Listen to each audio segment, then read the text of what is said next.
Do you have a story to share with the world? Of course you do. We all have stories to share. An Anchor podcast allows you to share your interests in a way that connects to others all across the globe. If you have been considering starting your own podcast and don't know where to begin, Anchor makes it easy to record, edit, and publish with the click of a button. You can even add music. Whether it's crime dramas, self-improvement, paranormal adventures, or tips about parenting, you too can share your unique imprint on the world. Download the Anchor app or go to anchor.fm to get started today. You've got this. I believe in you. Welcome to the Existential Empath Podcast. My name is Tanya, and I am an intuitive empath. My intention is to share valuable tools and techniques that I have learned so you can tap into your own inner healer naturally and intuitively.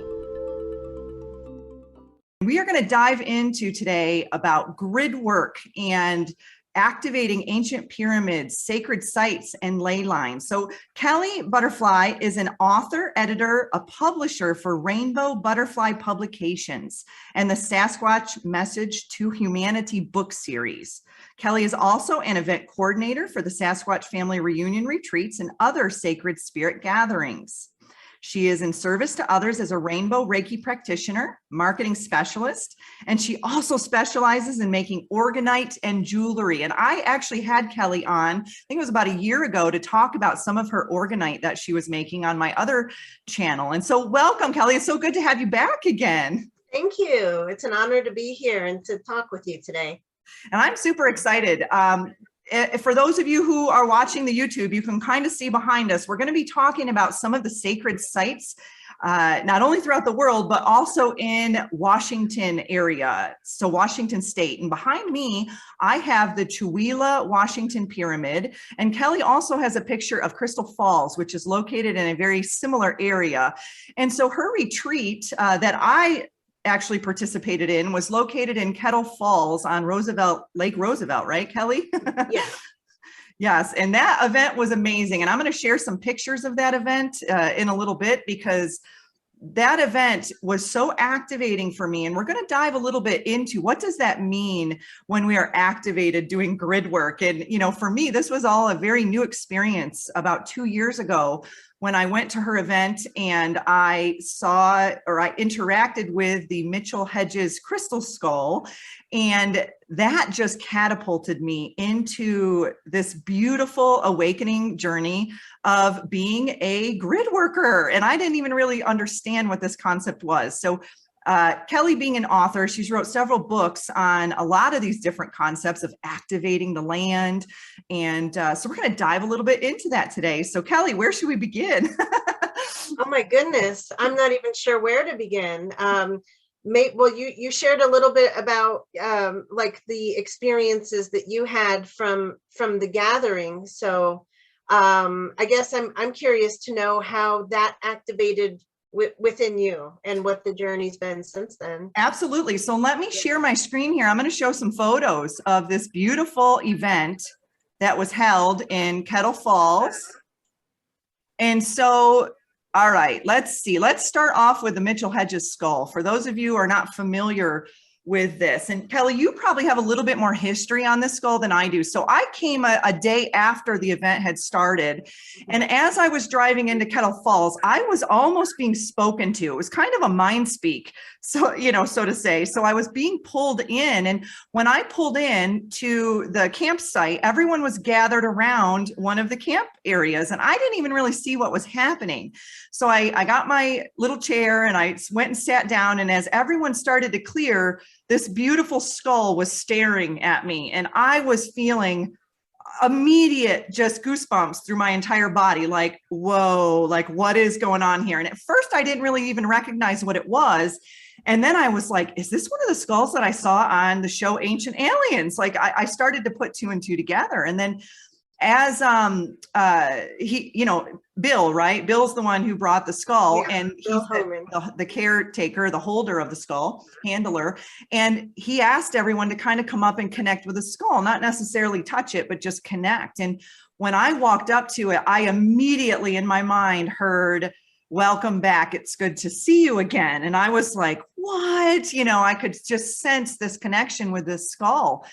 And so I stood there for a minute and I started to fall into almost a little bit of a meditative state. And I started to see myself working with the skull with other people around me, what appeared to be Lemuria, so it really catapulted me back into a past life in just maybe the 2 minutes that I was standing there with a skull. And then I stepped away and our friend Forrest Green popped up to me and was like, you just had an experience, didn't you? And I said, because my face probably, I look like a deer in headlights because I was just like, what just happened? I pull into the campsite and then I see the skull and immediately I'm getting spoken to and I'm getting downloads, from it. So this, I feel, was the catalyst for me to start doing grid work, because the entire summer, I call it the summer of Sasquatch and Friends 2020, because literally this was one of the first. Now I'd always done the CE5 events in Western Washington, but this was my first really interaction with the Sasquatch.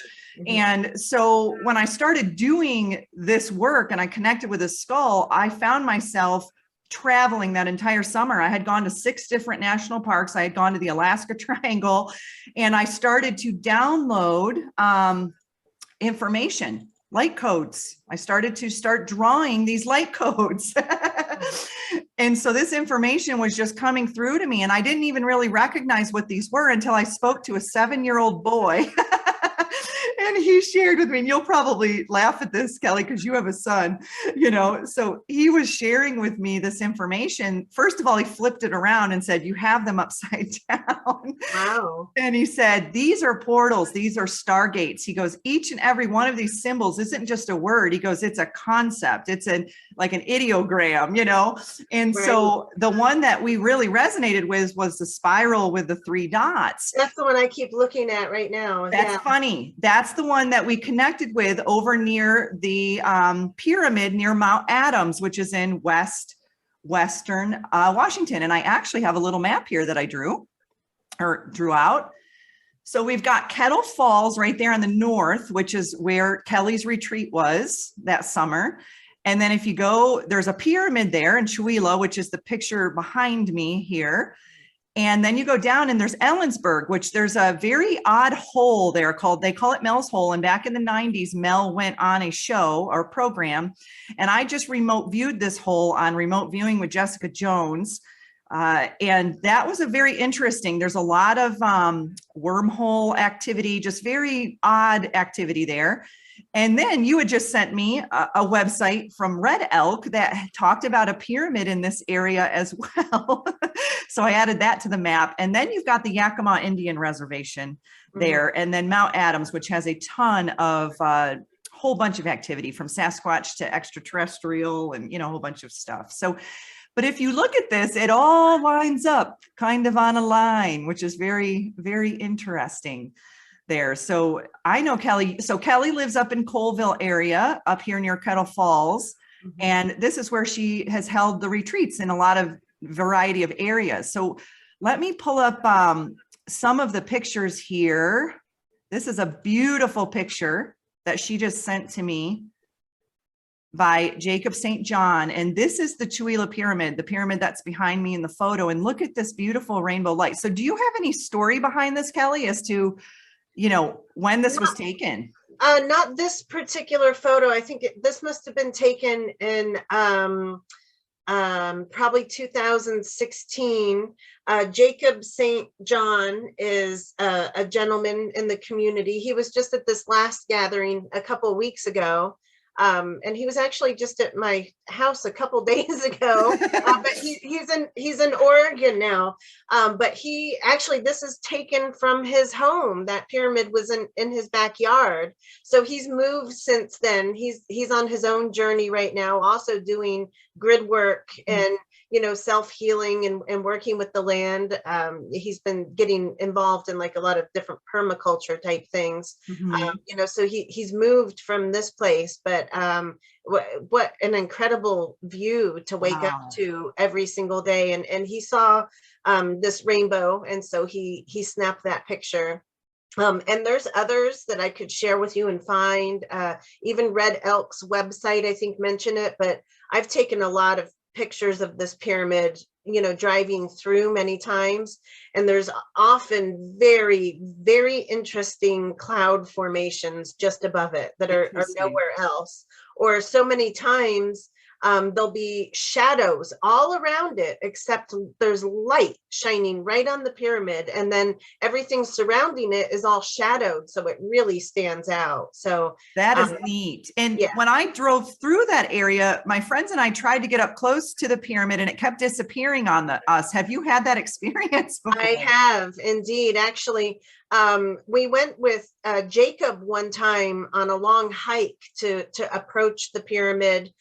We didn't actually quite make it, only because we ran out of time. We were on a time schedule, and so we had to head back. But other times driving there, I have the coordinates. I know where it's at, and once you get closer, it's not there. It's very strange. It's not visible at all, and you know that you're right on top of it, but it's where is it? It must be behind all of these trees, but there's no way to get there really from the road. And from what I understand, it is on private property too. So, you want to just be careful trying to approach it anyway, or get permission and things like that. But I do know people that have been there, that have, climbed up part of it and left offerings and things like that as well. That's neat. So it's owned by a person, not by the government then? As far as I know, I don't know about the pyramid itself, but the property is owned by an individual. That's neat. That's really neat, because I know a lot of these are the government owns the land around them. Yes, no, not this one. Now, you took this picture of this print here. Was this near the pyramid where you found this print? This is actually at the Chewelah Peak Learning Center, where we used to have our gatherings and retreats. So prior to you attending, that this center has now shut down due to COVID and many other factors. So they're not open anymore, but it's DNR property. And I've spent a lot of time on this property. And this track was like the largest, most really beautiful one. That was defined. I mean, that's a beautiful track. That's one of the best ones that I've seen. It is indeed. And that's Sunbow's hand next to it. So you can see, in comparison. I have another one of my foot next to it, and you can equally see that this thing was huge. And so what size do you think this was? It was somewhere around 26 inches. And so the being that this belonged to would have had to have been about somewhere between 15 and 18 feet tall. That's fascinating. That's awesome. And I know I just recently watched a documentary it was up in Colville area, and they've had a lot of activity, just a lot of people camping out and having contact, with Sasquatch and other beings in that area. So you question, do these pyramids play a role in having more activity with ETs, Sasquatch, and a whole variety of beings? In your books or in your research, have you found a correlation with that, Kelly? There is. It's kind of complex to give a yes or no answer to that. But the energy of these sacred spots in the pyramids definitely has an influence on us and our consciousness. But it's really up to us to tune into that, or to believe in it in a sense, so people could drive by that pyramid all the time and not recognize it as being a pyramid. But those that do, and that can feel, the sacredness of it, or the history behind it, or the energies behind it, because it's a long history. It's been around for a very long time. I've heard somebody say that it's been around longer even than like the Egyptian pyramids. Wow. Because this one, rather than bringing in all kinds of stone to build a pyramid, this is a mountain that was carved out using basically some kind of ancient technology, like frequency and sound and vibration. And so, you know, they use this technology that is not so available to us today, or that we're aware of anyway. Yeah. To create this pyramid. So it was always there. It was never built. It was just defined, and then you know, turned into the sacred spot that it was. And many of the stones that were removed from it to you know, create the pyramid shape, they were distributed to many different areas. So including Crystal Falls, like behind me, a lot of these rocks and these boulders and things are directly from this pyramid site. That's cool. And I was just commenting before we started recording that it looks behind you, looks like a Sasquatch face or some sort of being in the rock, you know, structure there, which is really neat. And I didn't notice it till you moved. And then I'm like, whoa, something is staring back at me. And oftentimes when I'm doing grid work, I don't even recognize that I'm doing it. My entire life, I've probably been to 50 countries. And in my 30s, I traveled significantly to all these different places, Russia, Croatia, Estonia, all these places. And I was doing it for fun, you know, to travel. But now I'm recognizing I was also every single country buying a rock of the land. So whether that for earrings or a necklace or something, I was buying a specific crystal or a rock. And I was doing it because I loved the jewelry and I thought it was beautiful. But now I'm recognizing that I was doing grid work. I was collecting pieces of the land at all of these places without even recognizing that I was doing it. And how many of these pyramids was I around, you know, during all of my travels without even understanding I was doing it. And oftentimes I had a friend who went with me and she was a chaplain. So she'd always have me go to the local churches in the area that were very old, very ancient churches. And I would notice that I would walk into these and I would start weeping and sobbing and crying. And I'm like, what is happening? Wow. But now I'm recognizing I was cleansing those sacred sites, you know, through my energetic field by transmuting that energy. And at the time, you know, it was kind of a joke. She was like, why can't you walk into a church without sobbing or crying? And I'm like, I know, what's wrong with me? But it was funny because I would also all these different cathedrals and just places that weren't always necessarily of interest to me, but they were of interest to her. But when I went into them, I was having reactions, you know, in them, being highly an intuitive empath. I was picking up on this energy. So I do feel that for me being a grid worker, I'm guided often just through the way I feel. It's almost like I get an impression in my mind that says, you need to go here. And after your event in 2020, I went to Glacier, Yellowstone, Tetons, Crater, Shasta, and some other places. And then I was up in Alaska. And literally this happened in maybe two months time frame. And every single time I was guided to just sit. And this is during COVID when everyone was in lockdown.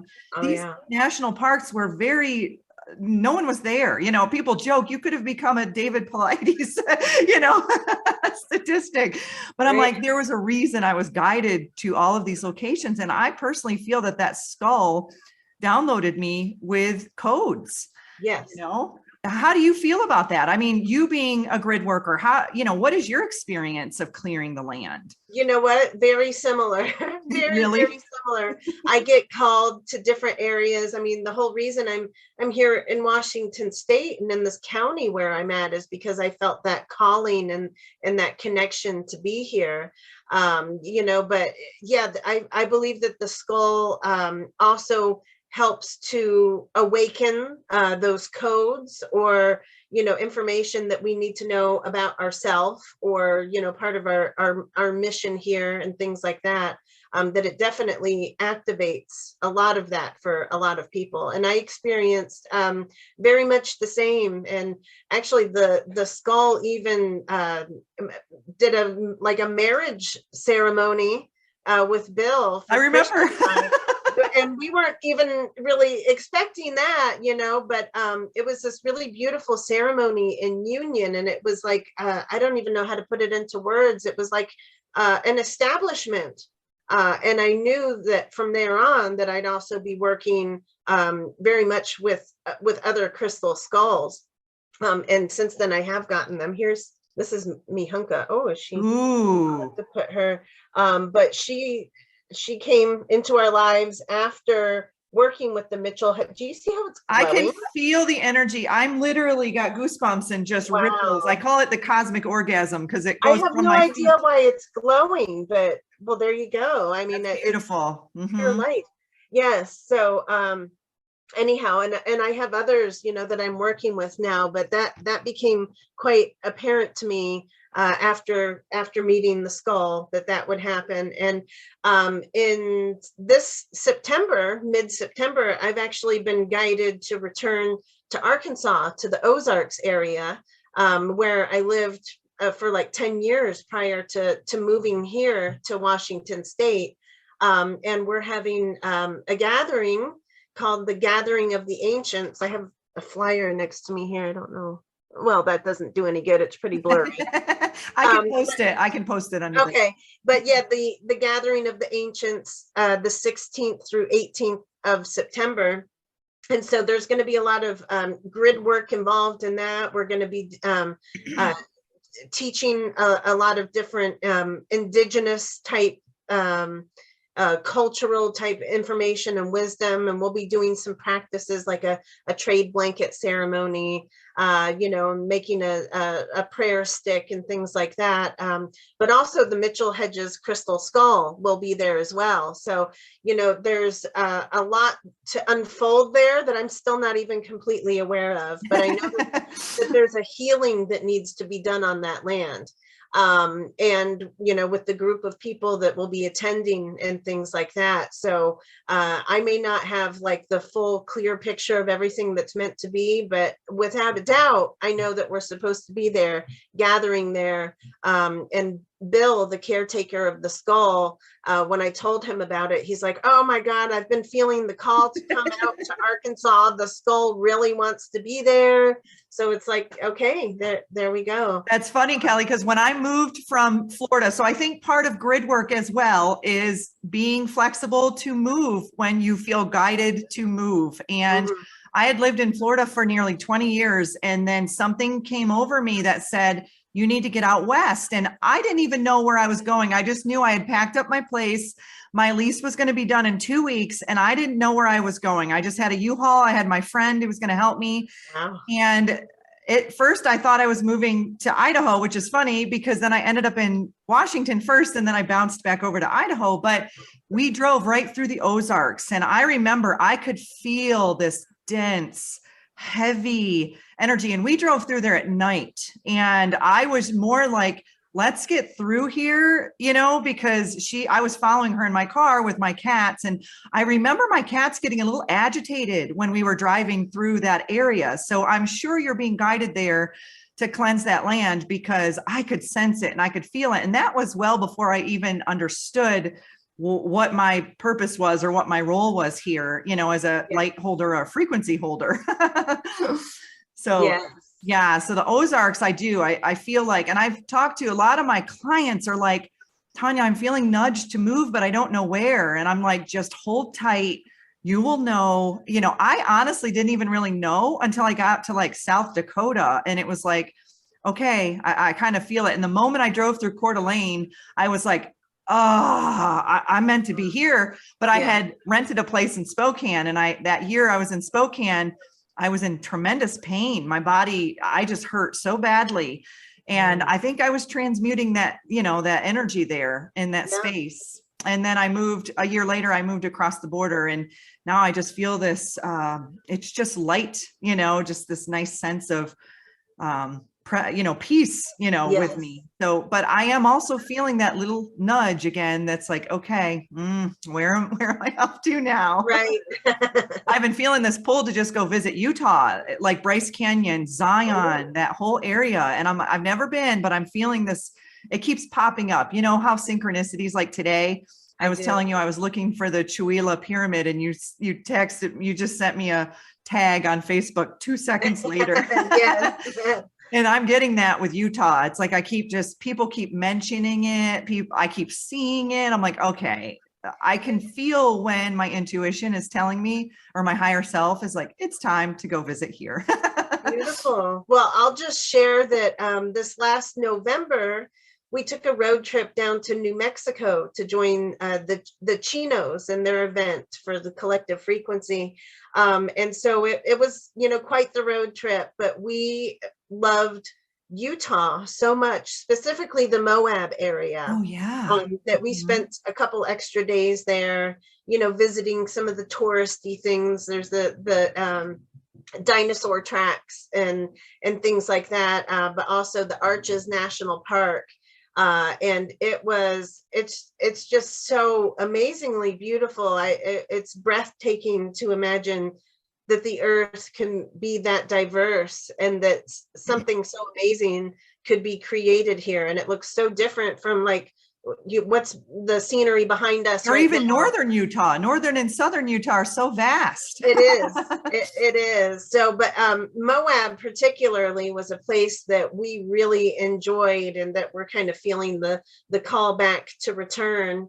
And we have a family, I have a child and everything. So traveling is not so easy just to like always get up and go. But when I feel this call to like be somewhere, it's like, okay, let's start the plans right now. And oftentimes, Kelly, if it's meant to be, it'll just fall into your lap. And that's what's happened with me. It's like, okay, I'm feeling guided to visit here. Where am I going to stay? And then boom, something reaches out to me, or someone, and says, hey, I have this place to stay. And I'm like, wow. So I was actually looking at a map of the ley lines, and there are several ley lines that run through Salt Lake City.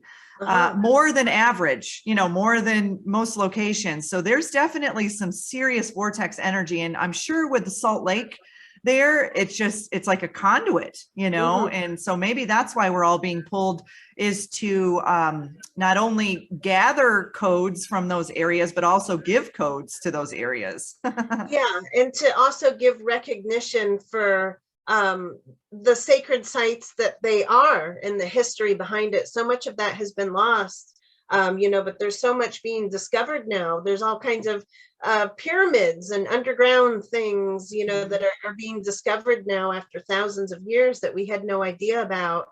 The Ozarks in Arkansas particularly is the oldest mountain range in the world. And many people say that it is like the source of some life itself. There was a lot of trading there. People would basically gather in that area. They would be called for many different reasons, but a lot of it has to do with the crystal, the natural crystal in that area. And so all of these different tribes and people from all over the world, not just the United States or Mexico and Canada and things like that, but, different tribes of people would come from all over the world to the Ozark region to meet and to trade, or to do ceremony, or to learn from one another and things like that. So this is kind of a continuation of that. I'd have to look at the history more. I can't recall all the details, but I remember that Salt Lake City also was a very significant place. Salt Lake, it has something to do with the salt there, literally. It's a special salt. And I visited the lake, and there was a bison just running everywhere, and it was plentiful, for them, but it's not like a salt we can swim in, not like the ocean. It's a different type of salt. Yes. Yeah. So that's really interesting. And I do feel there are certain locations that have those high contents of different quartz or copper, or, different things, almost like orgone energy, that is powerful there. I know my sister lives in Sarasota, and I was doing some research on Siesta Key, and they claim that there's a portal there to inner earth, which is very interesting. And the entire beach there is highly charged up with quartz crystal. And I've got a friend who lives in Cape May, New Jersey, and she says there's a significant amount of paranormal activity in that area. Well, we did some research, And a lot of it, the whole beach is made of quartz. Oh, wow. Yeah, so I do feel that plays a role. Definitely. I have a couple connections, a couple people that I could connect you with that live in that area, that do a lot of grid work and gatherings and things like that. Greg Prescott is one of them. So he lives there. You can always see him on the beach and doing things like that. So anyway, that he would be a good source of more information about that. But there's definitely, yeah, these very specific points all over the world, all over the map that are these like high energy zones. But yeah, we're going around and activating and integrating it into many other areas too, or areas where that knowledge has been lost, you know. Yeah. So it's kind of a clearing to allow that to come back through. That's neat, Kelly. So when you say activate, let's explain that a little bit more for people to, you know, so they can understand, like, what does that mean when we say we are activating or clearing the land? How do we do that? Yeah, well, I would think it's kind of like, for me, it's a little bit different definition with activation. Activation to me is a little bit more like flipping the switch on. Yeah. You know? Light it up. It's kind of like, yeah, literally the light bulb, the knowledge that's coming to you that starts to put all these puzzle pieces together, the activation or the feeling that you get. You might get chills, or you might start crying or laughing uncontrollably, or, you know, something like that. A lot of times there is some kind of physical sensation or some kind of aha moment to an activation. And sometimes it doesn't happen immediately. Sometimes, you know, it's after you have come in contact with the source of that activation, you know, like the crystal skull or something, that, you know, a few days later, you'll just be like, I can't stop thinking. I can't stop. Yeah. Yeah. You know, so that's, to me, that's more of what an activation means. So as far as like the land goes, yeah, if you're activating a land, it is kind of this this transition that changes the energy and the momentum, and you know, even the karmic history of an area.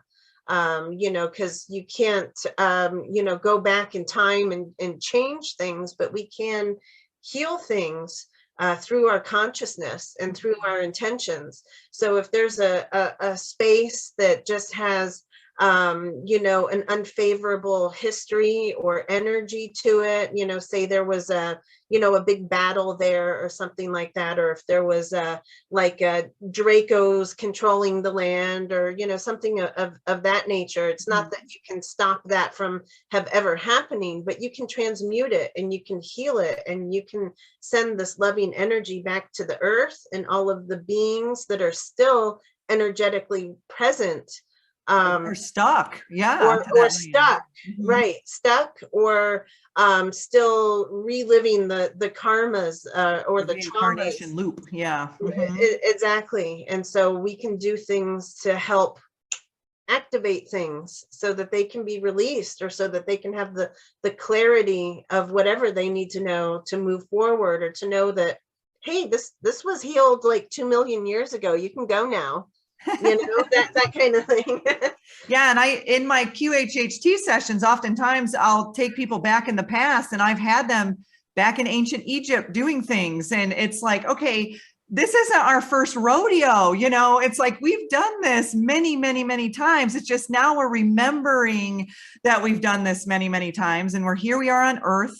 And we are, you know, I think a lot of it is we want to know we want to see the whole staircase, when in reality, we're just seeing one step at a time. And that's really hard for us is starseeds, light workers, grid workers, you know, however, and it's even hard to categorize, you know, what we are, but, right. And I'm tuning into new gifts all the time. And so one thing that I loved, and I'll share this again, one thing that I loved at your event, when you cleared that space up there in Kettle Falls, some of the beautiful energy that came through there. And I enhanced this a little bit so you can see some of these beautiful energies. And what we were doing is we were playing music. And I remember I was in the back of the campsite and we were seeing extraterrestrial ships. And I know on the other side of the campsite, people were having rocks, boulders, and thumping noises, and you could hear footprints. And I remember that night that I camped, okay, so this was funny. I remember this. I kept hearing huge footprints around the campsite, and then I would smell a god awful smell that kept rip roaring through the campsite. And I would hear people giggling in their tents, like, what is that smell? And so, you know, there's always that association with Sasquatch, and sometimes it's a good floral smell, and sometimes there's this, you know, stenchy smell. But it was really funny because I kept hearing the footsteps and then having these waves of smell kind of come through, and then this beautiful energy that we had, you know, going on. And then I love this photo. You know, and I got the back of her, so if she doesn't consent to this photo, but oh yes, I love this photo. Look at this beautiful purple energy coming out, and then this little Merkaba kind of top looking, you know, piece next to her. I just loved that photo. And that's an example of cleansing the land and cleansing our energy and being able to visually see it. You know, I think I can often feel it because I'm highly clairsentient, but for me, this was like, okay, that's what I'm feeling. I'm feeling all of this powerful energy around me. And I just love that because it's so beautiful. And I think those are all the pictures that I had to share of that event. But yeah, so I think when we say we're activating, we're receiving light codes, we're giving off light codes. I know when I come in contact with other starseeds, light workers, grid work, whatever, we activate through our eyes, you know, just looking at each other through the eyes, and I'll get a ripple through my body. They'll get a ripple. I've had many times where I've met people and they look at me and they say, I don't know how I know you, but I feel like I love you, you know? And I'm like, yeah, I'm feeling this strange, unconditional connection to you too. And I don't understand it, but I think that's when we know we're with our soul family. Exactly. And I'm so excited to experience that year after year at these, you know, gatherings that either I put on or ones that I attend and things like that. Yeah, there's like this instant connection with soul family. Many times, I'm very much a dreamer, a dream weaver, I guess. And so I dream of a lot of these people and the events before they ever happen. And I may not know where it is or the timing or the circumstances, but I dream of them. And then finally I catch up to that in real time. And it's like, oh, I know, like, I remember you from this dream, or, you know, or even know like something that we're supposed to do based on the dream, you know? So it's incredible, just year after year, more of that unfolding and connecting more with more soul tribe. And now the more that we travel, we're, you know, connecting with more of them and bringing them to these different areas, and people travel to them too. And so they're bringing back this information and that energy back to wherever they live afterwards. So it's a big grid network. It is. And if you look at the earth, it has a grid that like a net, you know, with these nodes and these pyramids connect and the ley lines and these sacred sites. And just yesterday, you know, the solstice, seeing all of the different locations across the earth that are in alignment with the solstice, you know, Stonehenge and Chichen Itza, you know, all these places that the ancients knew this, and we are the ancients. We are here, you know, in this realm, in this reincarnation, you know, we are bringing this knowledge and wisdom through our Merkaba, our DNA, through our subconscious. And we just have to bring it to our conscious mind to be able to remember, you know, we have so much knowledge and wisdom built inside of us. And when we connect with one another, it's just our energetic fields, you know, it's like this this transfer of energy, you know, between each other, and this transfer of information. And it's so fun when you just surrender to it. And like you said, you have a dream and you don't know where you're supposed to be or what you're supposed to do, but you have faith and you trust that in divine timing, you will be where you're meant to be, and the people will just show up. Yeah, exactly. Which is awesome, you know? So what do you think about, how does Sasquatch correlate with some of these ancient sacred sites? Do you feel that Sasquatch guards these portals or these lands or these energies? What are your thoughts around that? Yes, well, they do. There's actually so many different roles. They're carekeepers of the earth, and so everything that we're talking about is on Earth, and so they're carekeeping these spaces and this history. They're helping to basically hold space for a lot of this. So sometimes they're guardians of different areas. A lot of times they've also been created to help create these things. Like at Crystal Falls, I telepathically had a few experiences with a race of beings, a few individuals that say that they're from a race called the Taza'atem, or they call themselves the Taza'atem race, and that they were created by the Anu Tinzane race, which is kind of like maybe a hybrid of maybe the Anunnaki. That's just really an assumption based on the name. Yeah.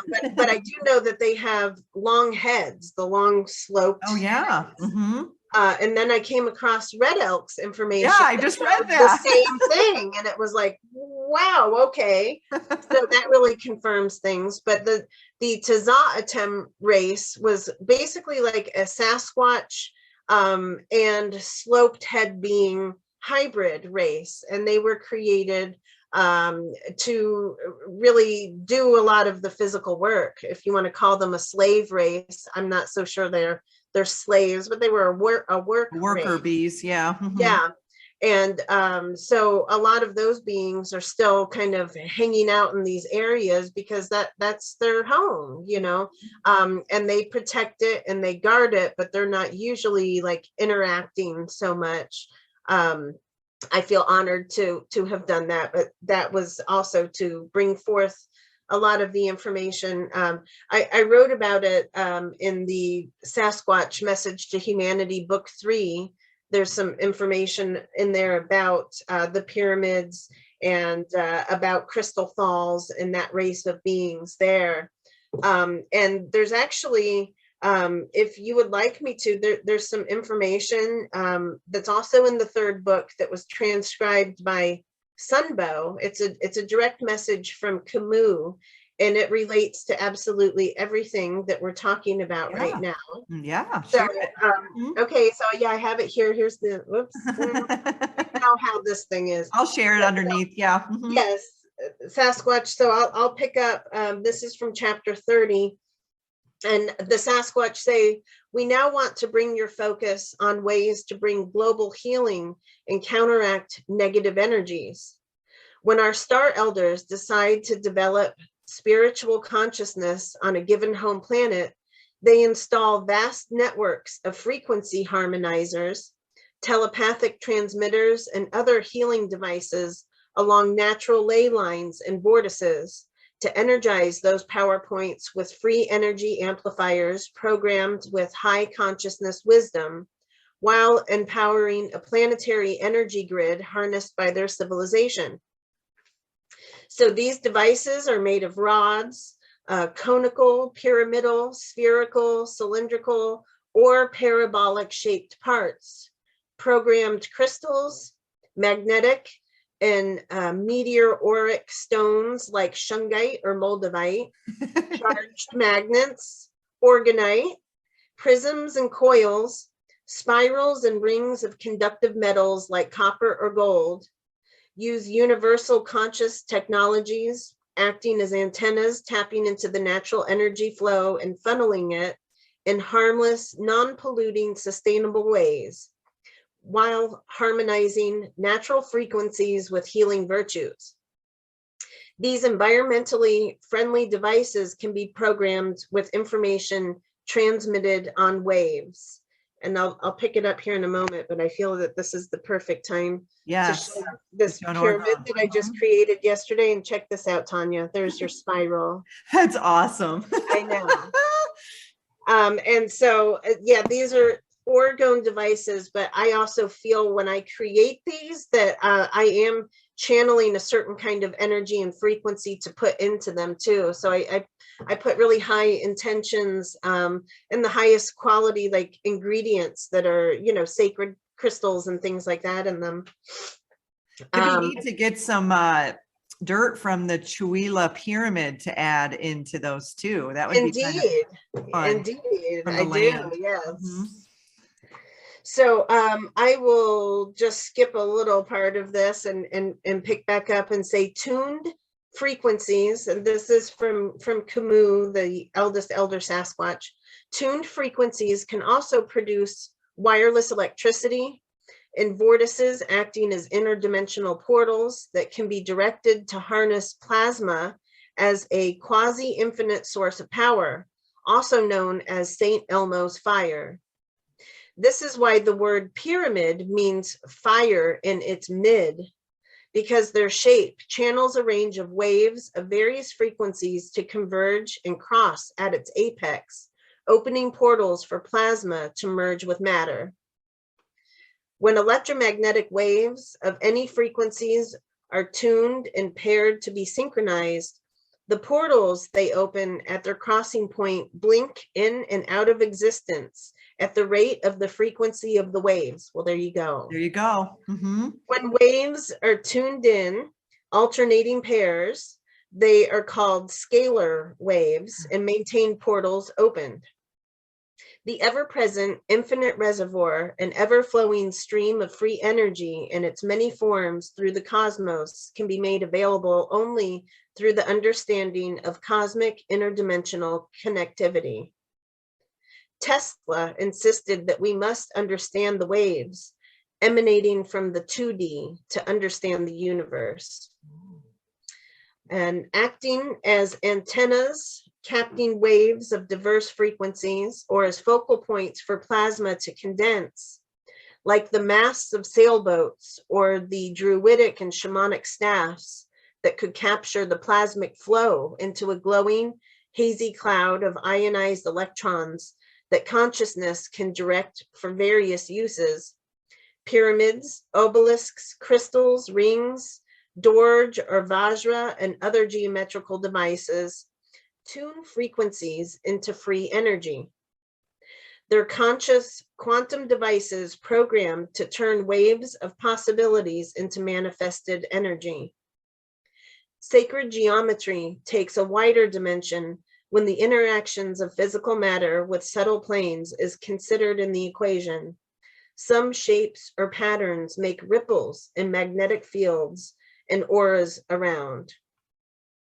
And so there's more information, but I am really just kind of reading. So no, that's awesome. I was buzzing that whole time, so I think there was something in there for all of us. Exactly, yeah. And like I said, there's more. So I totally encourage you to pick up the third book if you want more information about this area, the pyramids, the kind of information that I read off to you there.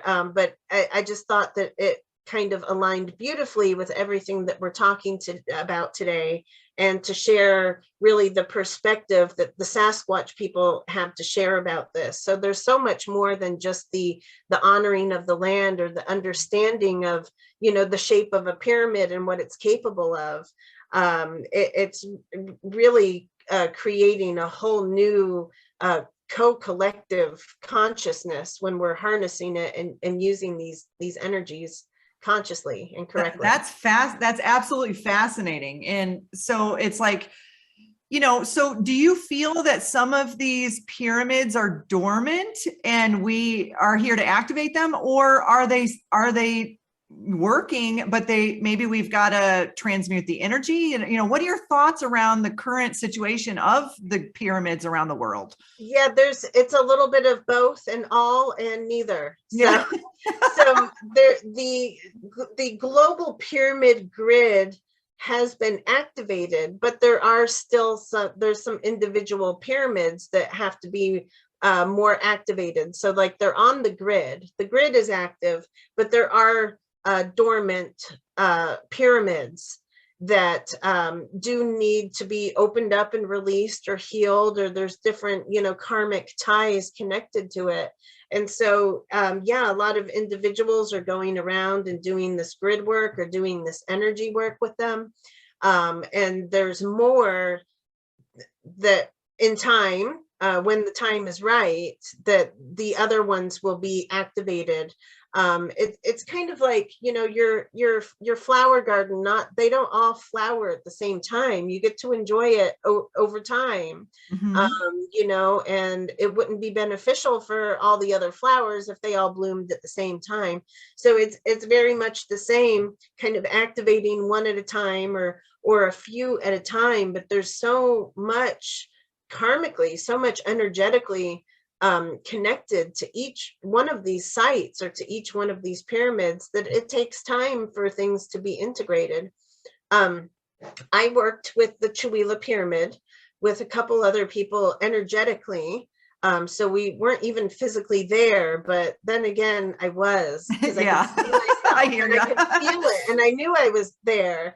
Just like I'm looking at it behind you, like I knew I was at the base of this pyramid doing this.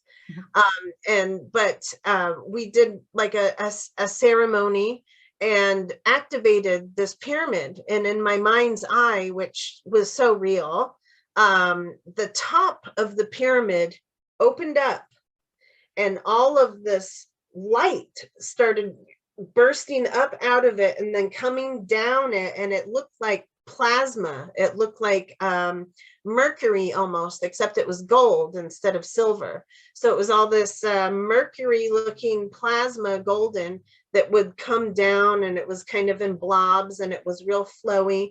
And then it came around me, like around my ankles, and it was thanking me, and I felt like it was calling me mom too. And I just, oh my goodness, I got really emotional at all of that. But I realized that these were trapped souls, more or less. These souls were trapped or stuck energetically, like underneath this pyramid, and they weren't able to, they've been there since they've been there, and now they've been released so that these souls have a chance to once again incarnate. So they couldn't even do that. And so there's a lot of that going on. And when you think about, all the different prophecies, or all that we hear about the different star seeds, or the indigo children and things like that, or, pure beings of light, or these, genius people that are going to, be coming to earth more and more and more. That makes a lot of sense. They've been withheld for a long time. And now, little by little, they're having their opportunities to come back and help to save the planet and humanity, because they really have the knowledge that we need to remember who we are, and to integrate this consciousness that we've really forgotten about as a race. I agree, Kelly. And I do feel it's important for us to listen to the children, because the children are bringing in this higher frequency and this higher vibrational light. And, I didn't have children myself, but it's funny when I come in contact with these little star seeds, they have so much knowledge and so much wisdom, and they're activating me, in these areas. And I had a similar situation when I got lost, and I drove through the Yakima Indian Reservation, and I got out of my car and I started speaking light language, and I started crying, and I could hear in my mind's eye, thank you so much for releasing us. And thank you so much for clearing the land. And then I get back in my car, but I had lost time. I had lost time in this. I thought I was gone for 30 minutes. I was gone for 3 hours, Wow. So I do feel that sometimes when we are guided as grid workers, oftentimes these things will just happen, because it's like and I heard this when we started clearing some of these stargates or these portals with those light codes that I shared earlier. I kept hearing you need to have the right frequency of people there. And so when I was reading on Red Elk's page, it said that a lot of the people clearing the land are female or hold a feminine energy. Yes. And I thought that was fascinating because most of the time that's who I'm working with, and so it's like, there's a difference between who's holding what codes, and we're all holding different frequencies. And I think it's important for us to listen to the children because the children are bringing in knowledge that maybe we've lost or we've forgot about, and we need to be activated, with that information. Indeed. Yeah.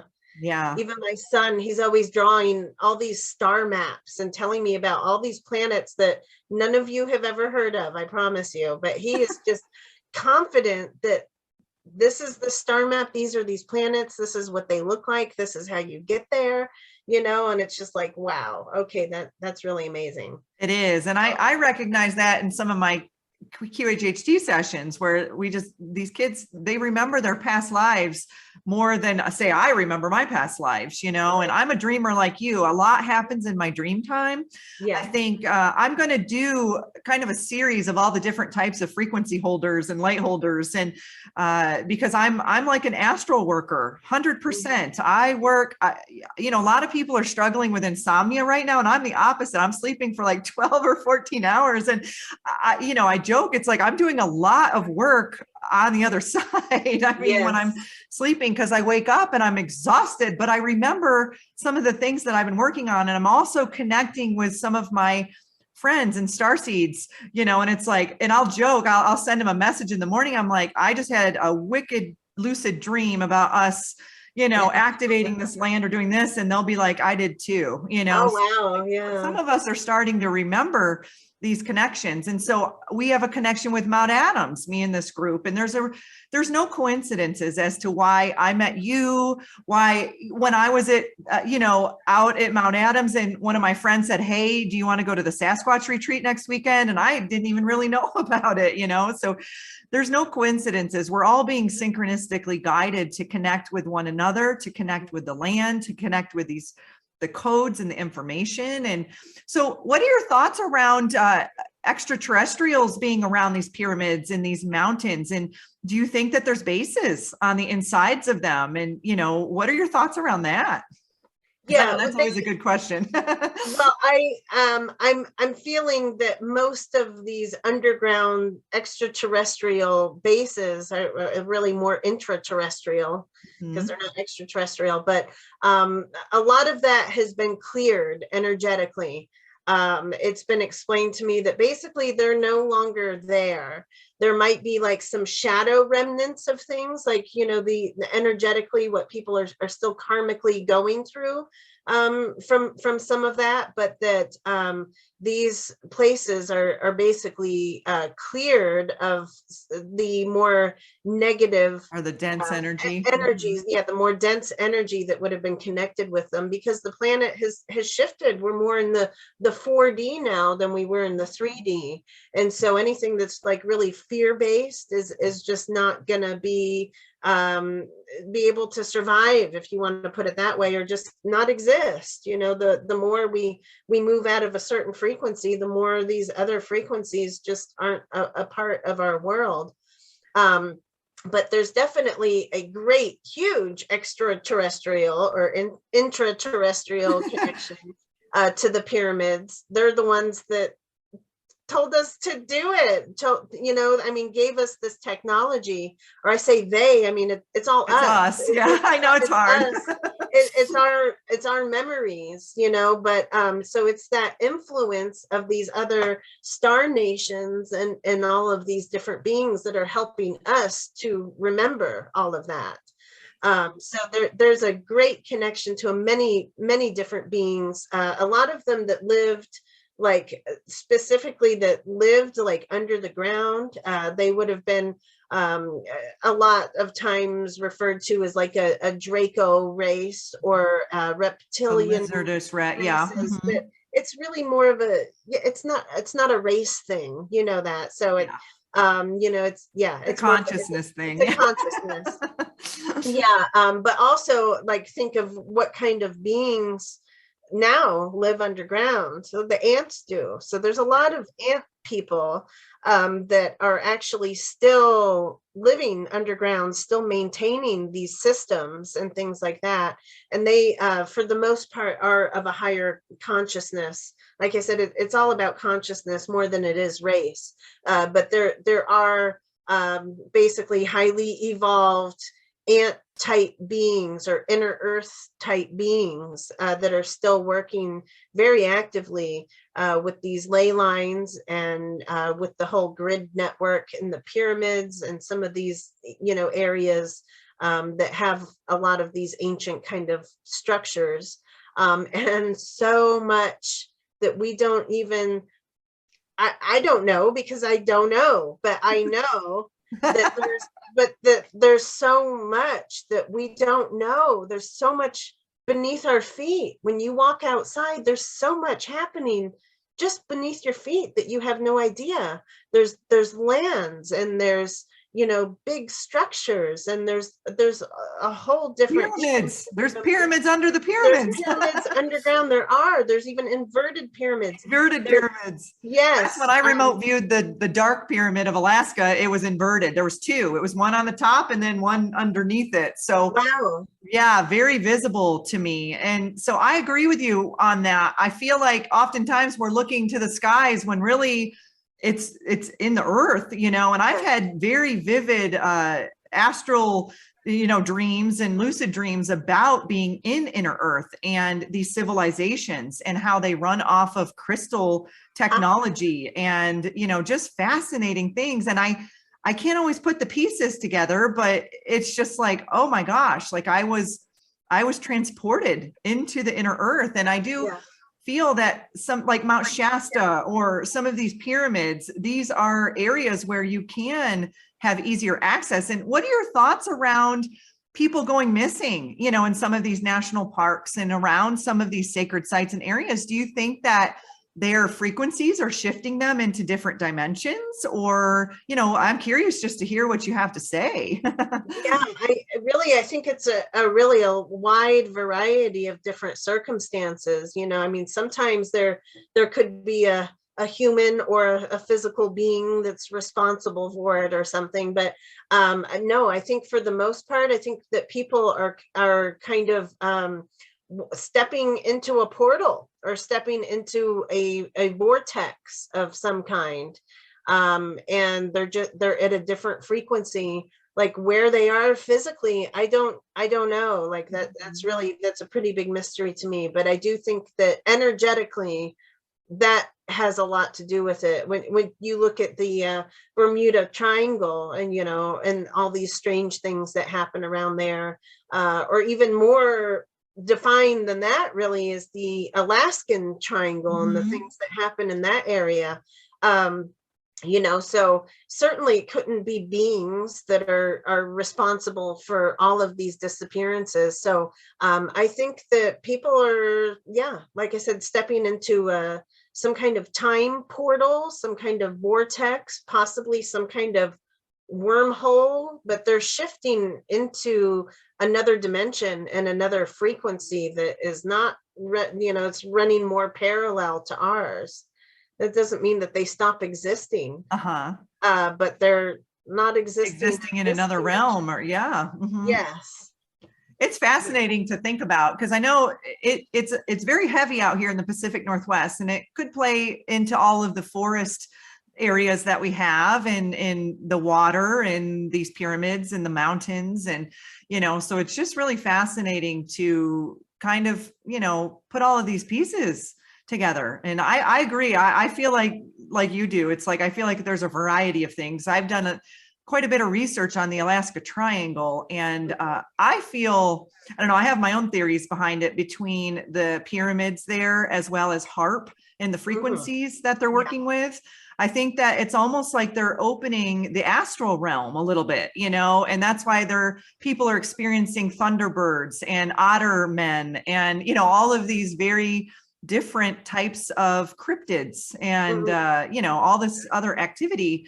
Cause it's like, and there's a lot of very heavy darker Sasquatch stories that I've, listened to in Alaska. And maybe that plays off of the land because there's also a lot of heavier animal attacks in those areas too. And I know based off of frequencies, just sound frequencies, how our bodies respond to that. If they're working with fear-based frequencies, then that would of course affect all the beings and the creatures and people on the land, Right.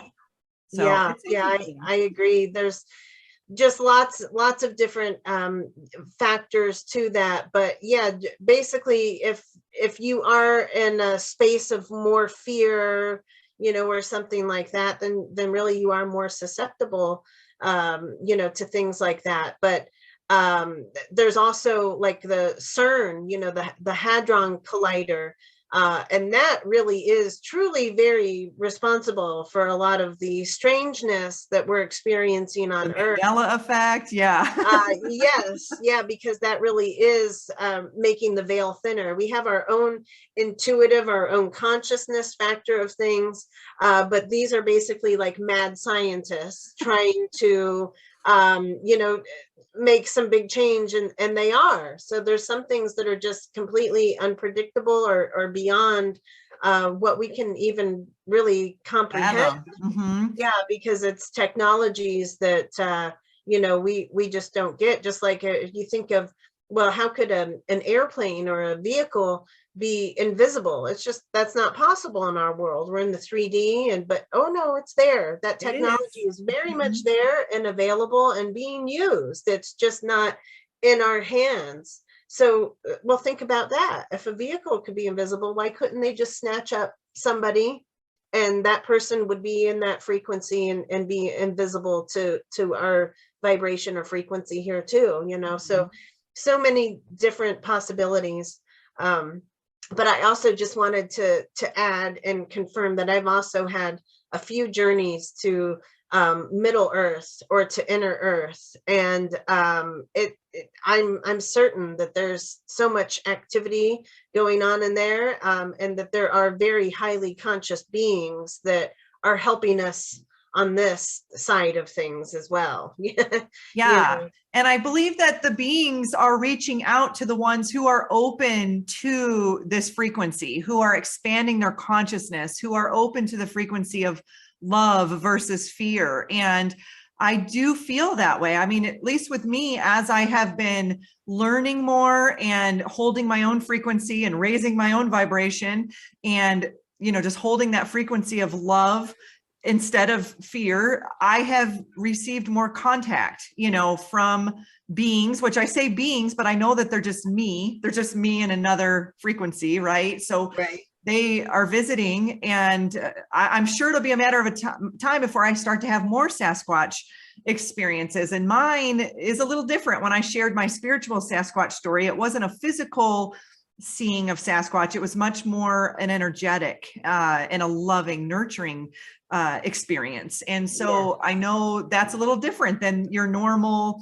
banging on trees and, kind of Sasquatch stories and whatnot, but that's okay because we're all experiencing different things because we're all in different vibrations and we're all in different frequencies. And so I think for me, it's just opening myself up to being more open and also having discernment. I think that's important too for people out there. Don't just because a being is contacting you, don't, just think that everything they're telling you is, is of the upright truth. It's like, you've got to discern, you've got to feel it into your body and say, okay, is this, and you can always ask, is this of the truth? Because spiritual law says that they have to answer, to that. So I think as we open up more, to these experiences, and as we raise the consciousness of the planet, we are going to have more contact. And I'm looking forward to that because I think for me, it's been really exciting, just the CE5 events. And Kelly, I'd love to have you come down and join us sometime.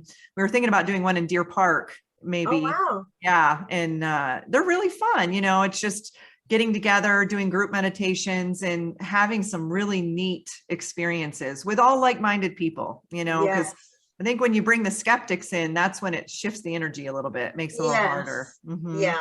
Exactly. We actually, Dale Lyons came to the Sasquatch Family Reunion a couple weeks ago and led a CE5 meditation event. And I actually didn't participate in it. I hadn't slept for almost 3 days and my body I bet.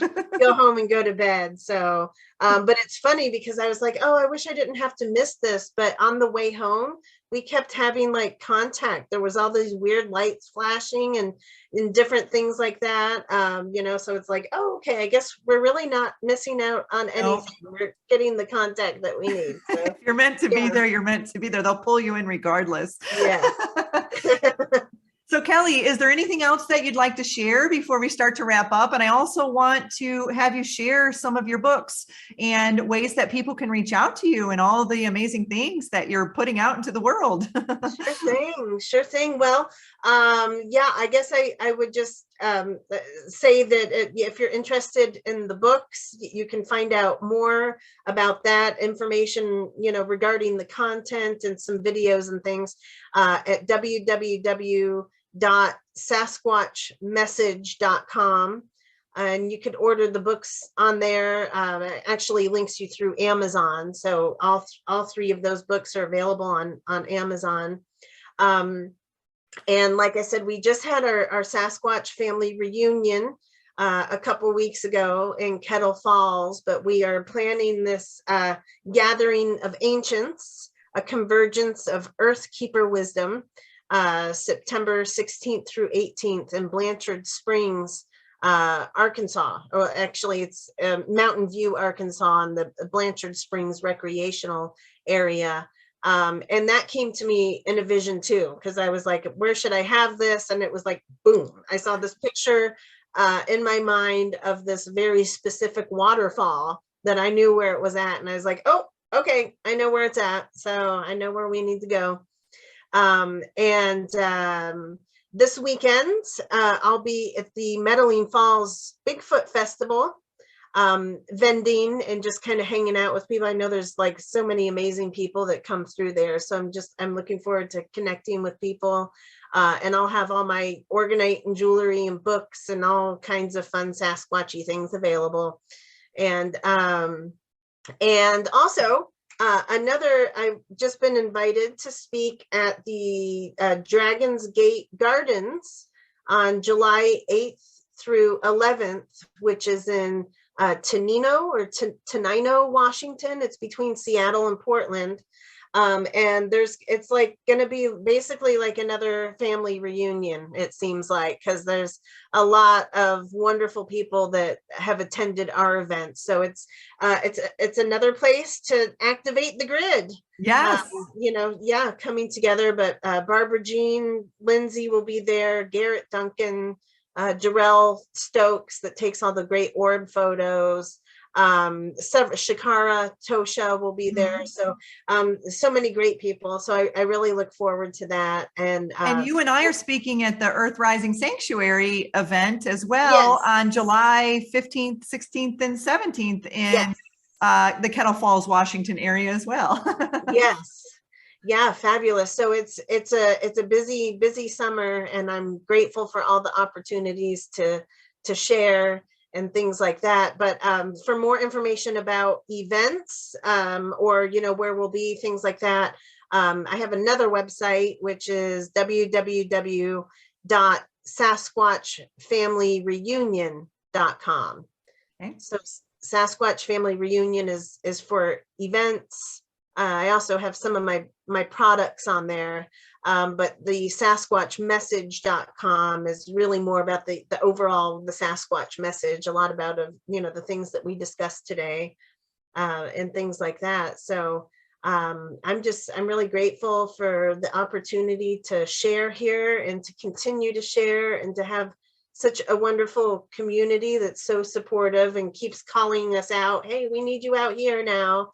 And yeah, the universe seems to really greatly support that. It does. And then tomorrow you'll be on Bigfoot Michigan Rob's brunch with Bigfoot Michigan Rob too, yes, on YouTube. So check that out, everybody. So if you want to see Kelly, check out, I think it's called BMR Rob on YouTube. And I appreciate you coming on, Kelly. I know this was a variety of topics, but it was really exciting. And I do feel that many of us are being woken up to these gifts and these abilities that are inside of us. And it's nice to have other people that you can reach out to when you are new to this. I know for me, 2 years ago, when I went to your event, this was all very new to me and it was rushing, through me, and I didn't really know who to talk to or what to do. And so it's really nice just to have others out there who are experiencing this, who can at least share where we are at, in this whole process. Because like you said, we're learning new things every day. We're understanding